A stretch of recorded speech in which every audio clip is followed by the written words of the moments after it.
ஹரித்வாரில் திருவள்ளுவர் சிலைக்கு நேர்ந்துள்ள கதி குறித்து இந்திய கம்யூனிஸ்ட் கட்சியின் மூத்த தலைவர் தா பாண்டியனுடன் தொலைபேசி வாயிலாக கருத்துக்களை கேட்கலாம். வணக்கம் திரு தா பாண்டியன். தற்போது திருவள்ளுவர் சிலையினுடைய இந்த காட்சியை பார்க்கும்போது உங்களுக்கு எப்படி இருக்கு? திருவள்ளுவருடைய சிலையை திருக்குறளை படித்து அதனால் ஈர்க்கப்பட்ட தருண் விஜய் என்ற ஒரு நல்ல நண்பர் மிகுந்த மரியாதையோடு அதை எடுத்துச் சென்று வட இந்தியாவில் உள்ள மக்களுக்கும் அவரை காட்ட வேண்டும், அவருடைய திருக்குறளை போதிக்க வேண்டும் என்ற எண்ணத்தோடு தான் எடுத்து சென்றார். சில ஆண்டுகளாகவே திருக்குறளை பற்றியும் அவர் பேசி வந்தார். எனவே அவருடைய நோக்கத்தை, அவருடைய முயற்சியை நான் குறை சொல்ல மாட்டேன்.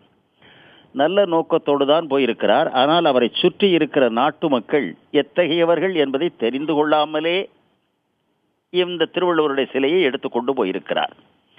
தென்னிந்திய மக்களைப் போல் அறிவு எங்கிருந்தாலும் வந்தாலும் இருகரம் கூப்பி வரவேற்கிற பண்பு, அறிவு, அடக்கம் வடபுலத்தில், குறிப்பாக உத்தரப்பிரதேஷ், மத்திய பிரதேஷ் போன்ற இடங்களில், இன்னும் குறிப்பாக கங்கை கரையில் நடமாடும் அந்த தாடி வைத்த பண்டாரங்கள் மத்தியில் கொஞ்சம் கூட கிடையாது. இருந்தும் தெரியாமல் சிலையை கொண்டு போய் ஹரித்வாரில் வைக்கலாம் என்று கொண்டு போயிருக்கிறார். அங்கே ஆதிசங்கரருடைய சிலை இருக்கிறது. ஆதிசங்கரர் யார் என்பதும் அவர் என்ன போதித்தார் என்பதும், அதனால் புத்த மதம், சமண மதமும் இந்தியா முழுமையிலும் பரவி இருந்த அதனுடைய பள்ளிக்கூடங்கள், ஆய்வு நிலையங்கள், தொழுகை நிலையங்கள் எல்லாம் இடிக்கப்பட்டதையெல்லாம் வரலாறு தெரிந்தவர்கள் தெரிந்திருப்பார்.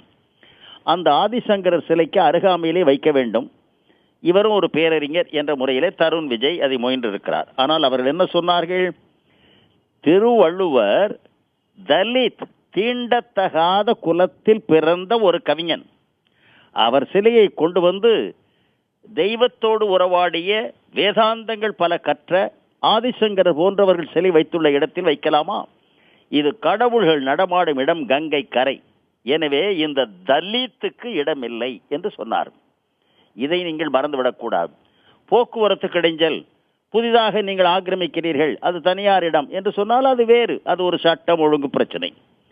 தலித்து கவிஞர் ஏனென்றால் வள்ளுவர் என்றாலே அது தாழ்த்தப்பட்ட குலத்தை சார்ந்தவர் என்று இங்குள்ளவர்களும் சொல்லி வந்தார்கள். அவர்களும் அதைத்தான் நம்பியிருக்கிறார். அவரை அறிவுபூர்வமாக பார்த்து அறிந்து கொள்ளும் அறிவு இல்லாதவர்கள் முன்னால், பன்றிக்கு முன்னால் முத்துக்களை போடாதீர்கள் என்று இயேசுநாதர் குறிப்பிட்டது இப்பொழுது நினைவுக்கு வருகிறது. இவர்களால் அந்த சிலை அவமதிக்க, வள்ளுவன் தன்னை உலகினுக்கே தந்து வான்புகழ் கொண்டது தமிழ்நாடு.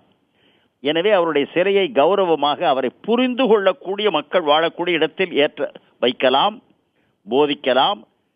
இந்த பண்டாரங்களோடு போய் அவர் சிலை வைக்க வேண்டுமா வேண்டாமா என்ற போராட்டத்தை நாம் தயவு செய்து செய்ய வேண்டாம். அந்த சிலையை வேறு இடத்திற்கு கொண்டு சென்று விட வேண்டும்.